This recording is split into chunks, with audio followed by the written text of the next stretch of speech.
Du Trizac, c'est comme un séisme. Vous savez que ça peut arriver. Vous savez que vous n'êtes pas prêt. Et quand ça commence, c'est déjà trop tard. Benoît Dutrizac. Il y a Ben Mulroney qui revient à l'émission à chaque jour. Ben, bonjour. Bonjour, mon ami, ça va bien? T'as passé un bon été? Ça va pas pire. Toi, t'as été pris dans certaines controverses cet été, hein? Tu t'es chicané avec plein de monde? Je sais pas ce qui se passe. À chaque fois que j'ouvre ma bouche ou je mets quelque chose sur Twitter, il y a une armée de personnes qui ont un problème. Si je disais que j'aime manger des pommes, il y aurait comme un groupe qui m'oppose parce que ils disent l'implication c'est que j'ai un problème avec les fermiers des oranges. Donc je sais pas quoi dire. Mais je voulais te dire que j'ai passé un peu de temps en France cet été. Oui. J'étais à Saint-Tropez avec notre top boss, Monsieur Pelado, puis je lui expliquais que j'étais très content que je reviendrais pour cette deuxième saison. Et puis il m'a regardé, il m'a dit Dutrizac, je pensais qu'il était mort. Donc, il y a toujours des bons mots pour moi, le patron. Hein? Oui. Je pense qu'il y a une affection particulière PKP envers moi. Puis, là, il pense qu'il est mort.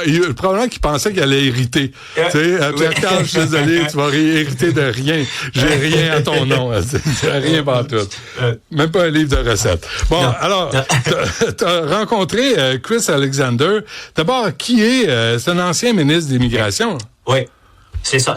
Donc pour le public de M. Dutrizac, à Toronto, la politique municipale de Toronto est assez simple de comprendre.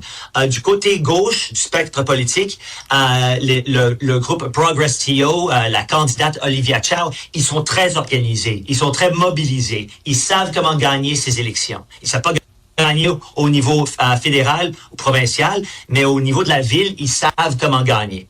Et c'est pour cette raison qu'il n'y a jamais de la compétition progressiste pour être maire. Ce groupe décide, ça c'est notre candidat ou notre candidate, et tout le monde travaille pour cette candidate. Du côté centre-droite, ça a toujours été beaucoup plus difficile et pour s'organiser parce qu'il y a des libéraux, des conservateurs, le palier fédéral, le palier provincial. Mais cette année, cette fois, ils se sont organisés et ils se sont organisés derrière le candidat de Brad Bradford qui, lors des dernières élections, il s'est retrouvé avec 1,5% du vote. Maintenant, il se retrouve avec 30 et quelques.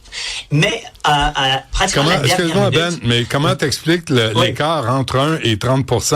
Qu'est-ce qui est arrivé entre-temps? Il a travaillé très, très fort. Okay. Il a travaillé très fort comme conseiller municipal et il est devenu un peu la voix de l'opposition et un peu le de facto chef de l'opposition à l'hôtel de ville. Et vraiment, tout le monde savait que ça serait une bataille très féroce l'un contre l'autre, parce que oublie pas, une ville comme Toronto, c'est une ville progressiste de nature. Donc il faut, pour avoir une chance, il faut un bon candidat avec un bon message. Et tout à coup, un jour, l'ancien ministre sous M. Harper, il est né, et il a vécu ici à Toronto quand il était jeune, mais il a vécu partout dans le monde. Il est revenu à Toronto, je pense, en 2022. Et je connais la politique municipale très, très bien.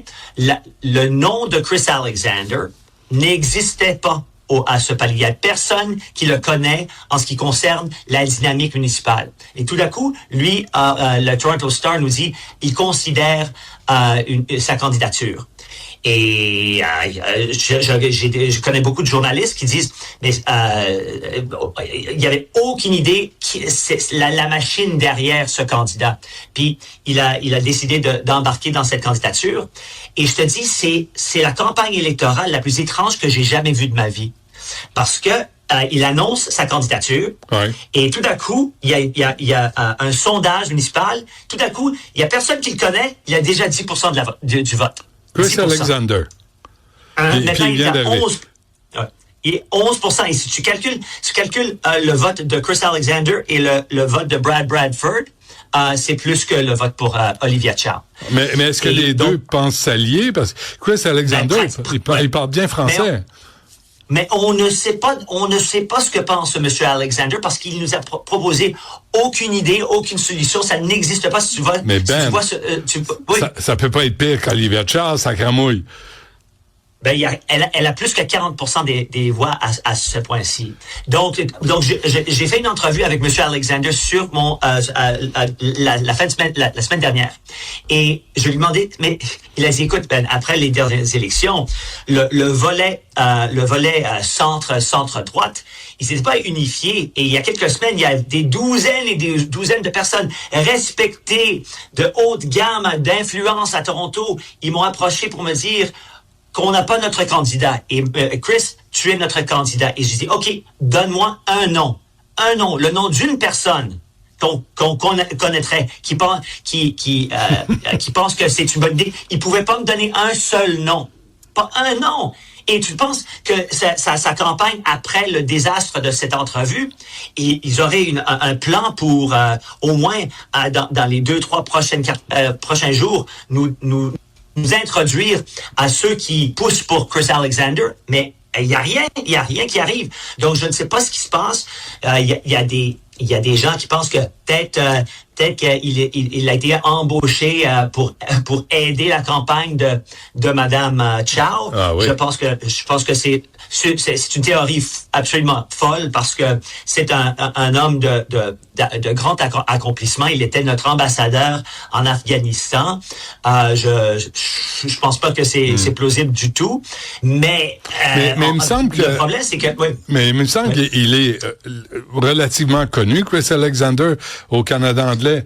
Il me semble que c'est une pour la politique municipale, pour Toronto, pour non, après sa défaite en 2015, il a disparu du public.